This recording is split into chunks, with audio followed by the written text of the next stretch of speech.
Hello, Hellsiders. I'm Cherokee McAnelly, head of entertainment at Tumblr and Ball Pit Thief. And I'm Lauren Shippen, professional writer and person who watched Dashcon meltdown in real time from her couch. And this is Dashboard Diaries, a podcast for you, the folks who are in this internet bunker with us. We talk about what's going on our favorite hell site, get into what we like to call Tumblr lore, do fandom deep dives, and share the times when we've gone feral over a new ship. And we have two very special guests today about a very special topic. But before we dive into that, we are going to start off with our dashboard confessionals. Lauren, what do you have for us this week? So, funnily enough, I went back to a couple of different years. And for whatever reason, on this day, I have been posting about fanfic a lot through the years. So I'd like to share my the earliest post that I could find about fanfic, which was 7 years ago. And it's just a GIF of Peter Capaldi from, I don't know what this is from. Maybe The Thick of It, maybe Doctor Who. Hard to say. But it's just him at a restaurant asking, "Do you have a children's menu?" And then the caption is, "Looking for the fluff instead of the smut." And that is a pretty good description of the way that I approach fanfiction a lot of the time. Yep. I tend to be just a fluff slice of life person. So that's what I was doing 7 years ago. I was looking for the fluff and not the smut. I was asking for the fanfic children's menu. You know what? I love that analogy so much. You're like, can I just have the Wonder Bread American grilled cheese thick? You know, I don't need the 7 cheese Gruyere on like a country loaf right now. Exactly. Oh man, you're making me hungry for grilled cheese. I made a really good one last night, and it was I would call it more smut than fluff. The metaphor works in both directions. Hey. What about you? This week, I have a very special post because we are right around when I started at Tumblr as an intern. I started 8 years ago. My first day was September 14th. And so I have a post of myself in our Tumblr interns, in my Tumblr intern jacket. And, you know, I captioned it, "Every day I'm tumbling," and that continues to be true. It has one note, which was on brand and continues to be on brand for me. Mm-hmm. You know, I tumble for fun, not for anything else. Those are my professional tumblers are the ones, you know, where I try to get the notes. This is just, you know, for my internal notes. Do you still have this jacket? It is very cool. I do have this jacket. I have it. It's lying around somewhere in my apartment. It was a good one. And I also like a lot of we had another intern shirt that said internet, which was also.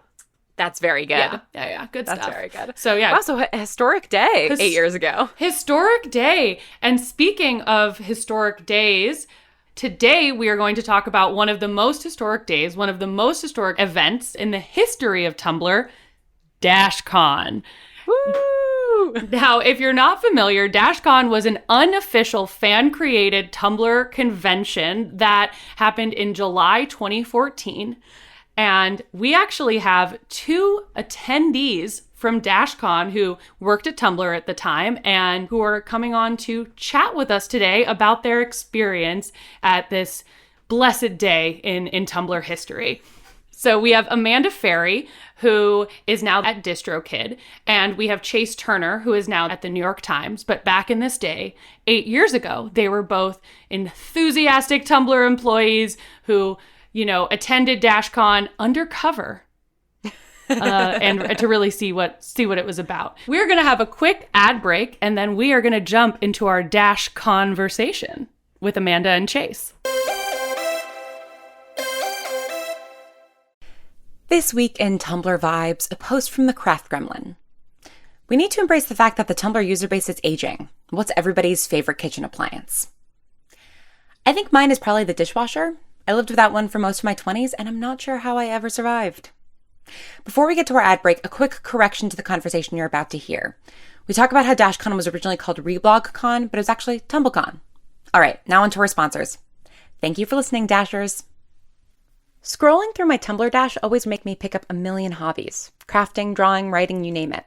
I've tried my hand at a bunch of them through the years, but the one that stuck the most is cocktail making. I love it. I love learning all about different spirits, different ways flavors balance each other, and trying new recipes. But investing in a million different ingredients when I'm not sure if I'll like a new cocktail is risky. which is why I love Shaker and Spoon, a subscription cocktail service that helps you learn how to make handcrafted cocktails right at home. Every box comes with enough ingredients to make 3 different cocktail recipes developed by world-class mixologists. All you need to do is buy 1 bottle of that month's spirit, and you have all you need to make 12 drinks at home. At just $40 to $50 per month, plus the cost of the bottle, this is a super cost-effective way to enjoy craft cocktails. And you can skip or cancel boxes at any time. So invite some friends over, class up your nightcaps, or be the best house guest of all time with your Shaker and Spoon box. Get $20 off your first box at shakerandspoon.com/diaries. We are here today with the amazing Amanda Ferri and Chase Turner, who both worked at Tumblr during Dashcon and kind of our Tumblr OGs, and they both attended Dashcon as well. So we thought, why not have our Dashcon episode with 2 experts and attendees on the subject? So thanks so much for joining today. Of course, an expert is a very, very generous for you to give both of us that title. I think it is accurate, though, even though I think, honestly, the fact that you're saying you're not an expert makes you even more of an expert, with Thank you. And also as well, for all of our listeners, Amanda Ferri hired me as an intern back in the day. So, I owe all this to you, Amanda. Glad to see it worked out. Thank you for making it happen. Yeah. Okay, so first off, we're just going to start off super simple. For our unfamiliar listeners, Amanda and Chase, can you tell us what Dashcon was and kind of how you first heard about it? Yeah, so Dashcon was essentially a hellhole. But it had really good intentions in the idea of it, which was a bunch of users came together and loved all things fandom and were like, I want to create a conference around all of the things that I love about Tumblr. Super wholesome, super great idea. Unfortunately, they did not have the kind of production expertise that was needed to field a giant convention. They kind of went from, what probably should have been a small one-day event and really bit off more than they can chew. I first heard about it because they had, to give like a little bit of background on it, they had reached out to me at the time. I was doing all of our community outreach and community development, and they had reached out to me to be like, we're doing this thing called ReblogCon. Does Tumblr want to sponsor it? And I was like, definitely not. But also too, I'm not sure you can legally use the term ReblogCon. So did all the rigmarole. And I had some good back and forth with them for a while. And I was like, we're not going to sponsor, but I'll send you tote bags. I'll send you stickers. I'd love to go, blah, blah, blah. Followed up with them a few times going into Chase and I attending, never heard anything back. Or if I heard anything back, it was nothing. Which is part of the reason of why Chase and I apparently had to buy our own tickets, is that they tried to get us involved and they were pretty communicative. And then from what I understand of the folklore of Dashcon is that maybe at some point, some adults kind of got in the room and started to try and put their hands on it. And that's where things really started to go haywire because it seemed like a really good idea and that they were reaching out to the right people at Tumblr to make this happen. But the execution wasn't great. Yeah, and I think I remember something there were a few adults that got involved, but then when things started to go south, they kind of put that on the teenagers that were involved in starting this whole thing. So yeah, it was an unmitigated disaster. But I think Amanda and I had been talking about it, and people have been chatting about it. You'd see it in your dashboard. And I was based in Chicago at the time, and Dashcon was held not in Chicago, but in Schaumburg, Illinois, out by O'Hare at what was it, the Renaissance Schaumburg Convention Center. Yeah, or the Sheridan, something like that. It was a really big space. And I think Amanda and I were DMing, and I was like, you have to fly here. Let's make sure you get your travel approved so we can go to this together. And so we were kind of undercover. We weren't really we weren't representing Tumblr necessarily. I think we had hats on, but that was about it. Yeah, and I do remember, and not to come out and be like some kind of like Dashcon apologist, but I do remember like obviously there were big empty rooms, like the infamous like ball pit room and that kind of stuff. Mm-hmm. And I do kind of remember Chase and I walking around and just being like, the vibes are just like not right. Like it's just like something feels like weird. But I don't recall it feeling like as big of a shit show as it turned out to be. Like I remember like we went to, I don't know what we did, but like we definitely like went to like a few panels and walked around and kind of spent a few hours there. And I remember being like, okay, this isn't like professional, but this isn't like a nightmare. And I think that may have just been that we did not spend enough time talking to people to learn what their actual experience was like. Yeah, and I think, there were like some big names at the time, like Welcome to Night Vale was supposed to be there. And a lot of those groups or individuals didn't show up because they weren't paid. So I think people were really upset about those things. But everybody seemed to be having like a fairly decent time. And I think we probably went to like, yeah, like you said, probably spent like 2 or 3 hours, just kind of like hopping in and out of panels. And then we went to the hotel bar, which was full of parents. So we were just talking to people's parents and drinking at the hotel bar. Always the good convention move. Full of parents. And so do you remember which panels you went to or kind of which activities you did? Because actually I had no idea even any panels ended up happening. I thought it was just complete chaos from the get-go. I honestly can't remember what it was. Like I don't think Chase and I went there with like, a laundry list of like, oh, we got to go to this panel at noon and like this one at 1:30 and like this is competing. Like I don't think we really had like an itinerary. So I think we just kind of like hopped in, and I can remember like it just being a panel. Like it was fine. I don't remember who it was. If it was somebody big, I probably would have recalled, which makes me think like it could have just been like random comics writer type thing. I actually was looking through my Gmail and I found a custom schedule that we made. Please do take us through it. I don't know if we actually made it to any or all of these, but we've got Gift Making 101, we've got the Weidenverse, the Language of Tumblr, Hateful Anons and Beyond, How to Deal with Feelings, Such Karaoke, Very Sing Wow, and BDSM 101, interestingly. What a variety. Yeah, like really the smorgasbord. People would have gone from Such Karaoke Wow to BDSM 101. I really would have liked to see the crossover at those two. I mean, they really tried to get a little bit of something for everything for the Tumblr community. They were like, all right, how do we touch as many of these communities as possible one day? Yeah. We'll start with the Weidenverse. We'll teach people how to make gifts, and then we'll give them an introduction to BDSM. I mean, Tumblr. Done. Tumblr. Yeah, that's it in a nutshell, pretty much.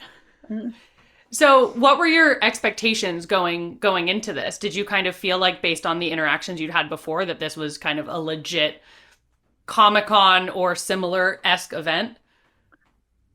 I think I think there was a little bit, and I don't want this to come out like some petty bullshit, like I gave a shit, but like, I think there was a little bit of me going into it just being like, I reached out to them multiple times to like offer to like drop off like Tumblr stuff. And the fact that like they weren't like they didn't respond, or they didn't respond with the information I needed, like whatever. I can't remember the exact like logistics. Like I think we did drop off like stickers and stuff, but I think I was trying to do more. So there's a part of it that I was like, can't wait to see what this thing is, that like they didn't even want like, any like official Tumblr gear. But I think I went into it thinking that it would be a little bit more homespun than like a big Comic-Con and that kind of stuff. What I didn't really realize is like how big of the scale of what they were trying to pull off for the first version of this. And then there were also things where it's like the ball pit and, that kind of stuff that was like, the famous stuff. And then you go and you get there and you're just like, what is this? Like, why is it why is it a kiddie pool? So I think there's, a little bit of expectations did not meet reality, but I don't think I went in there being like, this is going to razzle and dazzle me. And, it's going to be at the scale of even like, I don't know, like Hartford Comic-Con or something like that. Like I wasn't expecting anything like that. Mm-hmm. And did you go in the ball pit? Did you both get I think your extra we did. hour? So there's a great picture of Amanda in the ball pit. I think it ended up on the staff blog at some point. Oh my gosh. Actually have got to find that for Yeah, sure. we're going to have to dig that up, definitely. Do you have any kind of Dashcon stories or fun facts beyond the, ball pit, or any memories that didn't make it into the lore that, you think people would be interested in knowing about Dashcon? Not too much that I can think of. I do recall at one point, I don't know if this was like over YouTube or maybe it was Tumblr, I have no idea. Somehow I got into like a conversation with the woman, and by woman, I mean like child. She's probably a woman now, who like first organized Dashcon. And like, I like emailed back and forth a few times with her, which like, she was the one that was like, this was my idea. And it like completely, I think she made a YouTube like vlog about her coming up with the idea of Dashcon and like how it just like snowballed way out of like her initial like expectations and like what she wanted it to be. And I think that's why I'm a little bit of like an apologist of like, yeah, Dashcon was like really funny from like a terrible like meme failure point of view. But also like I just think there's some kids trying to do some like really cool fun things. Yeah. And then the adults came in and were like, oh, we can turn this into like a huge thing. And they just didn't have the muscle that was needed to get it done. But nothing too much. I don't think anyone actually peed in the ball pit, but like, I don't know. It didn't smell like pee when I was in it. But yeah, so I don't have anything too crazy around that, except for that, like, it really just seems like the nightmare of it was mismanaging the expectations. Because like at the end of the day, this wasn't like a $2,000 event. Mm-hmm. Like it was just like some speakers didn't show up, they didn't get paid. And I think the internet to some extent made it a bigger deal than it felt like when I was on the ground. And I think that's probably like the one thing that I will take from it is that like, yes, there were canceled speakers and that kind of stuff. And like things happen all the time when you do live events. That was what one of my jobs was at Tumblr, was doing all of our live events. So, things are going to go awry, but I don't think the failure of it was nearly as big as the lore and like the legend has like lived on for the last 8 years. Yeah. Mm-hmm. The fail lore, if you will. Yeah, the fail lore. And also, I mean, Tumblr did meetups all the time. You were able to plan a meetup through Tumblr. That was one of my first jobs at Tumblr as an intern, was approving and sending those little packages to people who want to have like a Homestuck meetup or whatever it may be. And they would plan these little events, in their home, like let's meet, at the park at this time or at this restaurant. So presumably Dashcon kind of could have been just a step above a meetup and kind of this big, whole gathering. And then it just became too big for the planners to be able to handle. And I think to your point, like those Tumblr meetups that we used to have, like, this number might be completely wild and insane, but the number that I have for like 1 year that we did those was like 10,000. We had 10,000 self-organized meetups through users. And, a lot of them may not have been legit, and it may have just been like kids in Brazil wanting like Tumblr stickers, and like, who knows if they actually had the meetups. But there were these kids that were self-organizing like a Homestuck meetup at like my local Starbucks in Albuquerque, or a One Direction meetup, or whatever it was, and to kind of meet, the people that were involved in their fandom. And Dashcon really could have been that, but they tried to make it more like a Comic-Con instead of letting it naturally and organically grow. Yeah. And also, we had a ball pit at our 2014 year in review. Was that a nod to Dashcon? 100%. That's 2014 year in review. So for context, year in review is a annual year in review that Tumblr does, and it has, I don't know what the current version of it looks like, but when I was working there, we probably had anywhere between 50 to 100 categories of like top 10 K-pop bands, like, you know, top 5 One Direction posts, like whatever it might be. And it went everywhere from, you know, like the One Direction side of things all the way to politics. Like I remember there was one that was just top 10 colors. And it was just like whatever blog that Topher Chris ran, that I think it was called Pretty Colors.tumblr. Oh. And it was like whatever post that he did that year that had the most like notes on it. And like that was like a whole thing. So there's a lot to play with when it came to the year in review, because we had pulled all this data and had worked on it for months and months. And my part in it was going and taking the year in review and turning it into a real life experience, which was fun as hell. Like the 1975 was the headliner at that time. I think they were like the top, like, you know, they were in the top 5 like most whatever data point artists on Tumblr. We had we did have a giant ball pit. For all I know, that ball pit still exists in a warehouse in New Jersey, because it was there for a very long time and it might still be there. My favorite anecdote of that, though, like the ball pit definitely was a note to Dashcon, is that we also had a you know, top 10 celebrities on Tumblr. So we went and got like impersonators, and one of those impersonators got picked up, is a Lady Gaga impersonator, got picked up in Billboard magazine as an actual photo of Lady Gaga, that then got picked up in New York Post as like a Billboard magazine doesn't know what Lady Gaga looks like, and like credited this impersonator from like that ball pit party that we had.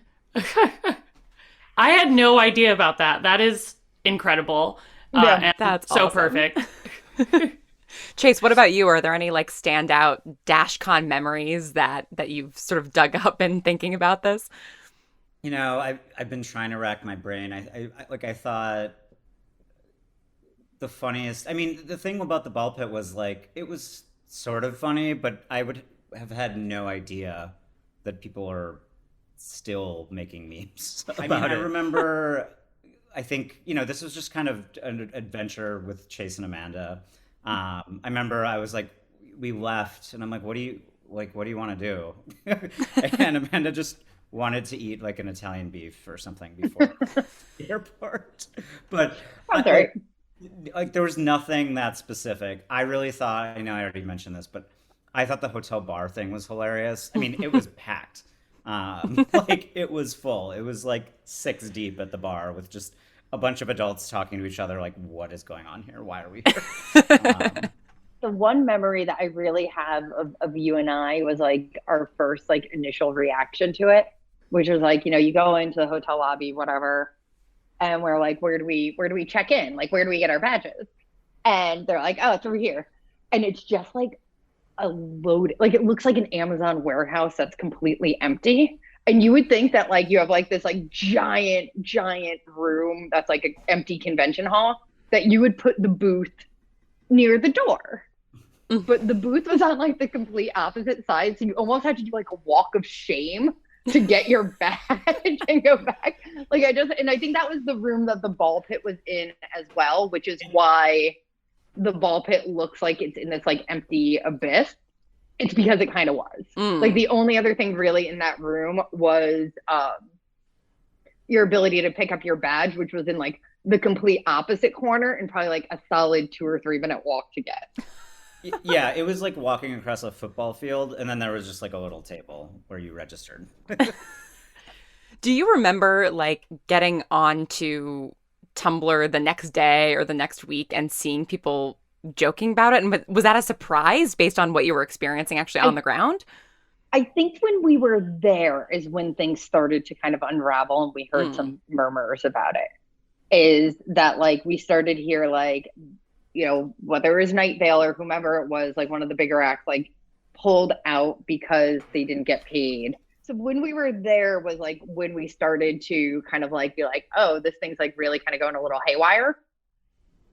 It really wasn't until like that, probably that next Monday when everyone was like back online again to be like, oh, this is like spidered out of control, and to just see the amount of content that was created from like this, essentially like a handful of small encounters of people who were there. It's really quite impressive just how much people latched onto it. And at the time, it felt like a little wild because you were like, it was such like a small, like, drop in the bucket type of thing.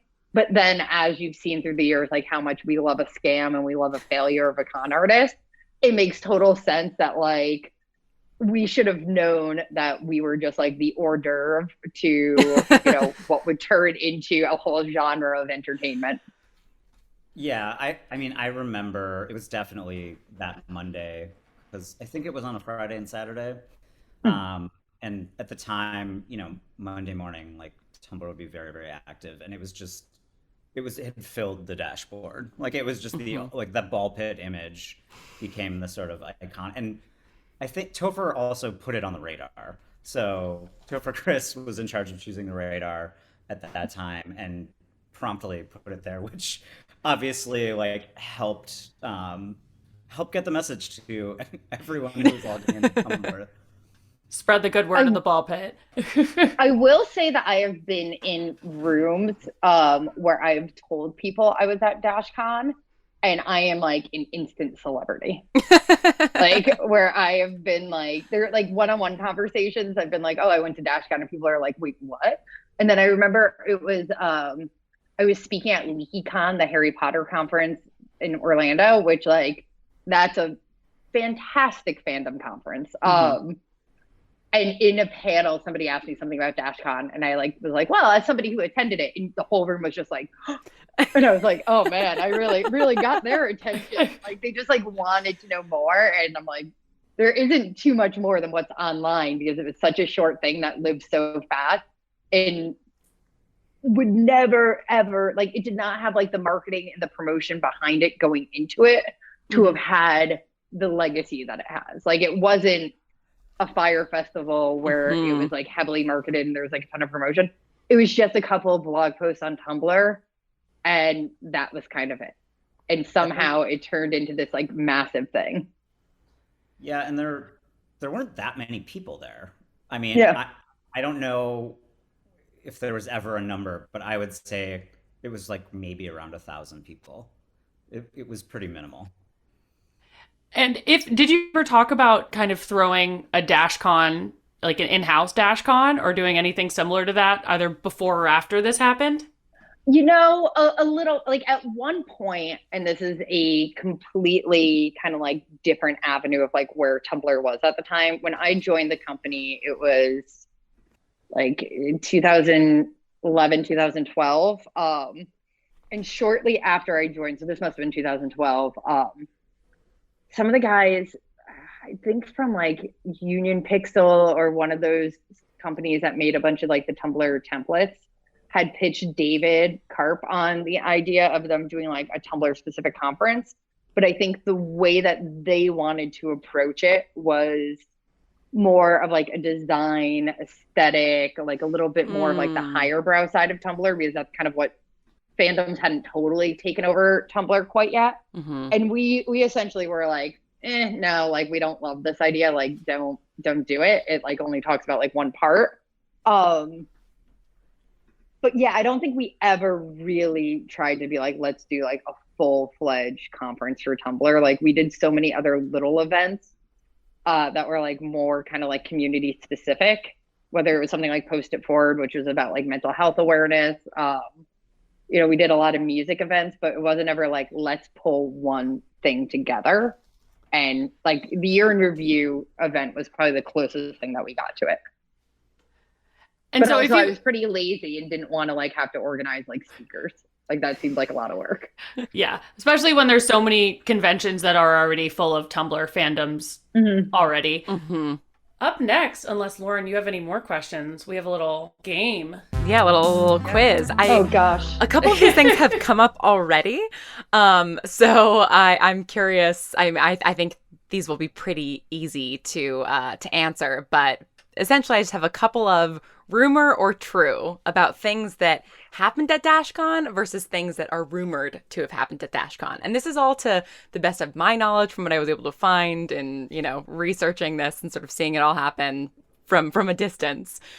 All right. So our first rumor or true, someone peed in the ball pit. False.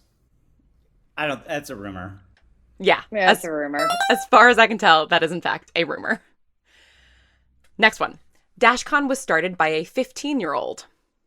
True. True. Yes, you are correct. Lachlan O'Neill, I found a very interesting interview in Garbage Day, which is a newsletter about the internet with Lachlan. So I'll make sure to post that on our Tumblr so y'all can read it. I think she had like a brown paper bag that she was walking around with collecting money. So that is one of these questions.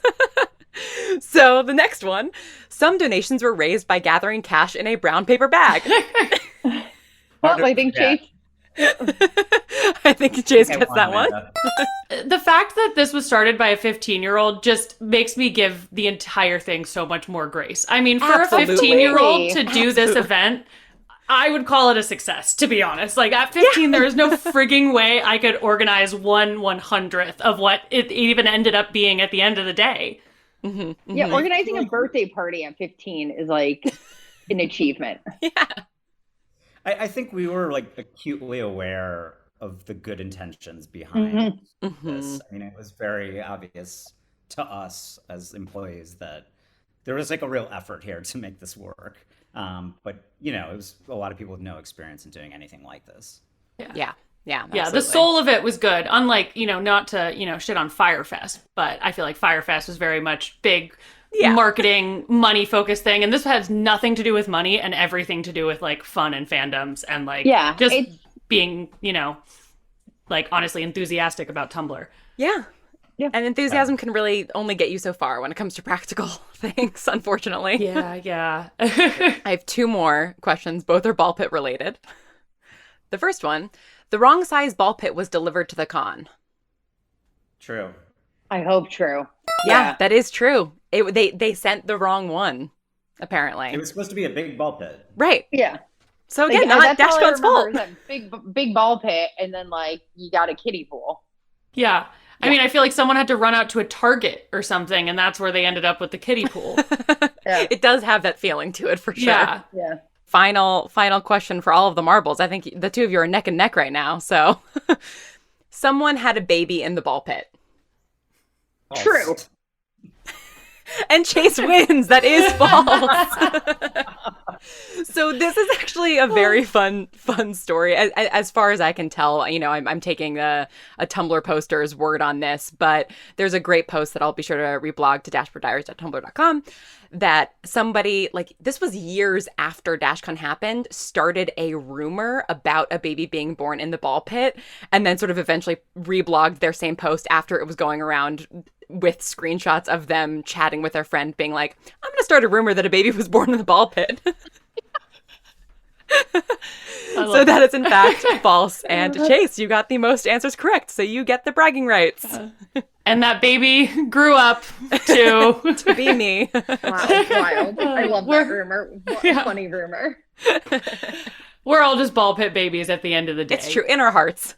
I think that brings us to the end of our Dashcon walk down memory lane. Chase and Amanda, would you like to share where people can find you either on Tumblr or elsewhere on the internet? Sure. I'm just Amanda Lynn Ferri across all of the internet. Easy enough. Amazing.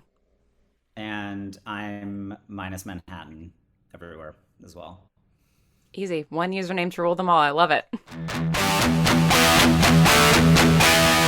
All right, Cherokee, as a palate cleanser, would you like to give us a Supernatural update of what you've watched this week? I would love to, Lauren.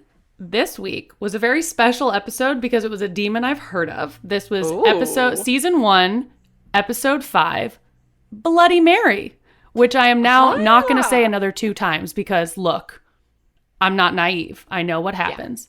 Stay safe. So for those of you who don't know, I have never watched Supernatural before, and I am watching an episode a week. and just kind of going through my stream of consciousness, enjoying, viewing the episode and seeing what I think about it. The first thing that came to mind is I'm not going to rename this demon. Usually I've been giving the demons like a spicy little name, but Bloody Mary, I can only say it one more time. And I am, look, my computer monitor is reflecting my face right now. Like, I can't have this happen. Because it's an accurate demon. I definitely was scared of Bloody Mary as a kid. I did. Fuck, I've said it 3 times. Oh, God. You did? What I'm done for. No. So I was definitely scared of her as a kid, and I definitely did like the Bloody Mary 3 times in my mirror, but I did it broad daylight, like with all the windows open. Nothing happened, but like I think now my luck may have changed. So here's hoping I'm here for our next episode.